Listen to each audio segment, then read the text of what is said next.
Here's USA Today's money section from yesterday. Happy anniversary, question mark. The bull market on Saturday turns 4. They're saying that that is when stocks finally stopped going down, ending the worst plunge since the Great Depression. In the paper's editorial today, they say Dow nears new heights as Fed provides the steroids.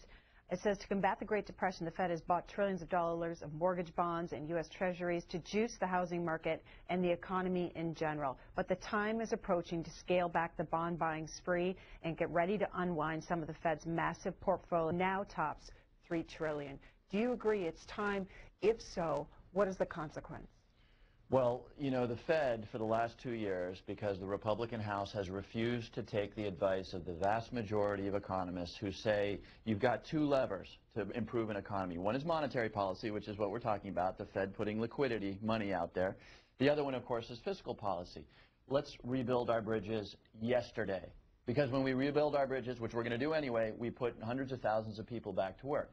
The Republican majority has said no to any increases in fiscal policy. In fact, they've urged us to do what Europe did, and which explains why Europe is in recession right now, which is to cut hard now. By the way, very few economists agree with that either. So the Fed is the only actor out there. And the point is, I think, a little overstated in USA Today. Unwinding the activities of the Fed has to be done very, very carefully. But the answer to your question of when is the moment, here we have a recovery. The market's at, whatever it is, 14,100. All of the business indicators, housing and whatnot, show a recovery that is tentative. And now, by the way, we're piling the sequester on top of that recovery, threatening that recovery. So to say now is also the moment for the Fed to reverse course and take a contractionary stand, I think that's loco economics. But the point remains that when the Fed is operating alone, as it has for the last 2 years, it creates a challenge when ultimately they need to unwind their balance sheet. They need to be contractionary again. Want to get your thoughts on this housing story in the Washington Post. Regulator sets goals for Fannie and Freddie, planning for when those firms no longer exist. Fannie Mae and Freddie Mac will create a common platform for issuing mortgage-backed securities as they wind down operations and plan for a future in which the 2 companies no longer exist. Has Congress, been informed about this? What will this be? Well, that article is way out and ahead of itself. The fact of the matter is that this will be determined starting in my committee, the Financial Services Committee, by legislation that recrafts Fannie Mae and Freddie Mac. So this article, I haven't read it, but it sounds like it's way out ahead of reality. But what is absolutely true is that Fannie Mae and Freddie Mac, what they call the GSEs, those will be reformed and shaped into something that looks very, very different than what they were in 2006, 2007, made much smaller, there to support well underwritten mortgages. So, yes, the shape of those entities will change substantially. We just don't know how. Well, let me read a little bit more so the viewers aren't confused. Ed DeMarco, who heads up the Federal Housing Finance Agency, the acting director right now, unveiled his agency's goals for Fannie and Freddie as the 2 companies head into their 5th year under U.S. conservatorship. The FHFA is shrinking operations while waiting for President Obama to move forward with a broader makeover of the nation's housing finance system. Yeah, no, that makes more sense. And look, their operations are radically different than they were 5 years ago, 6 years ago. And look, they contributed meaningfully to both the crash and to the subsequent bailouts.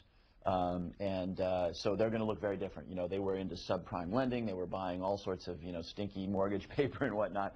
One thing I can be pretty sure in projecting is that they're not going to be doing that ever again. Susan. Well, I think she's got half the story on housing. And as I was saying right before she came on, Fannie Mae, Freddie Mac facilitated an industry that was issuing mortgage loans that never, ever should have been written. Now, it's not just it's where I disagree that nobody forced the banks.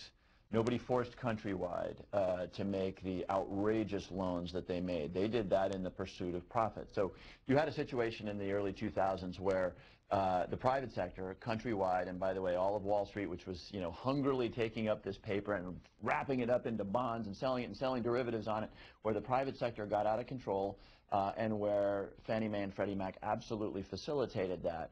And at the core of that was the belief that she said, giving people homes that didn't deserve bicycle loans. I've never seen a bicycle loan, but I might check it out. And she's right in that point. Look, a lot of people found themselves with mortgages that were explosive, that they couldn't possibly repay. And that's something that can never happen again. And by the way, that's one of the reasons why a very controversial new agency, the Consumer Finance Protection Bureau, is so important. We can spend a lot of time talking about who's at fault when a very aggressive countrywide salesman shows up at a family and says, buy this mortgage, it's the greatest thing since sliced bread, you got to buy this thing. Who's at fault? Obviously, fault lies on both sides. But you can't buy a toaster that's going to burn your house down. And now the Consumer Finance Protection Bureau is going to make sure that you can't buy a mortgage that will destroy your life.